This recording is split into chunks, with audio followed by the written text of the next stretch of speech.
Hello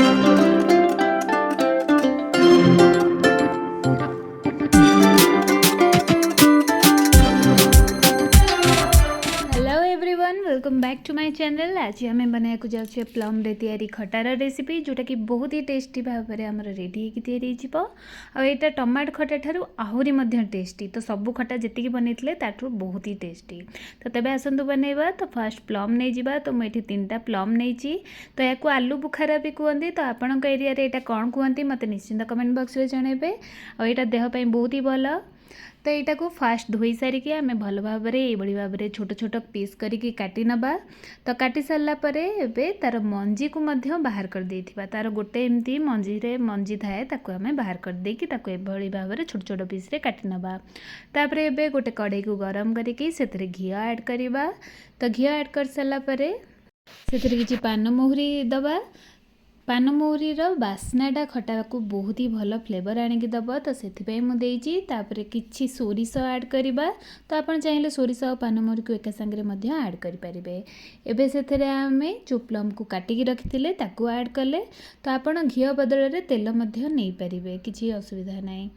तो एबे से आम स्वाद अनुसार लुण ऐड करवा और किछि हलदी गुंड ऐड करवा। माने जस्ट छोट पिंच गोटे सेतिकी हलदी ऐड करेंगे, बेसी हलदी ऐड करेंगे।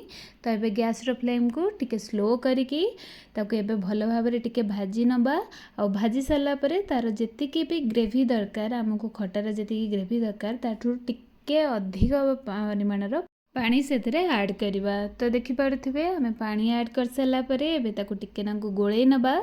और गोले सारिकी एबे कभर करके आम 10 मिनिट कुक हवापाई छाड़ी नबा। तो गैस फ्लेम को मन रखिकी लो रु मीडियम ही रखिए, बेसी रखिए ना पानी मरीज और सीटा सीझबनी। तो देखिपे 10 मिनिट हो सारापर ये भाव में चामच रे टिके प्रेस करके भल भाव में टिके गोले नबा। तो गोले सारापर आम ए गोटे चामच गुड़ ऐड करची।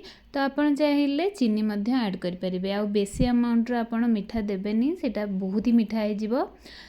तापरे किछि अदा छेचा से ऐड कर नबा। आउ किछि जीरा गुंड ऐड करवा। एबे ऐड कर सारा परे आमे तादरे किछि गोलमरीच गुंड ऐड करवा। तापरे टिके कसूरी मेथी ऐड करवा।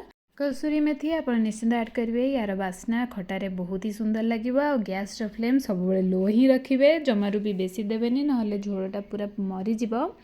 तो ये भाव में खटा आमर पूरा ऑलमोस्ट रेडी हो गलानी। एबे ताकू 2 मिनिट पई आउ आमे ढांकुणी देकी टिके कुक हवापाई छाड़ी नबा। तो 2 मिनिट पर देखिपे बहुत सुंदर भाव में खटाटी रेडी हो जाइए। आउ यार टेस्ट बहुत ही सुंदर आसे। तो मार्केट रे तो बहुत ही इजीली अवेलेबल हो जाउची एबे प्लम। तो निश्चिंत ये ट्राए करंतु आ मते कमेंट बॉक्स रे जणांतु आपनको ये रेसिपी केमती लागिला। आउ एथरे भी जमारू भी पियाज रसुण पकेबेनी, एटा एते टेस्ट लगी न था। और यही भाव में बनेबे तो बहुत ही सुंदर लगे। तो जन्माष्टमी निश्चिंत ये ट्राए करंतु आउ मते कमेंट बॉक्स रे जणांतु जे केमती लागिला। और भल लागुतिले लाइक शेयर एंड सब्सक्राइब करने को जमार भी भूलिबेनी।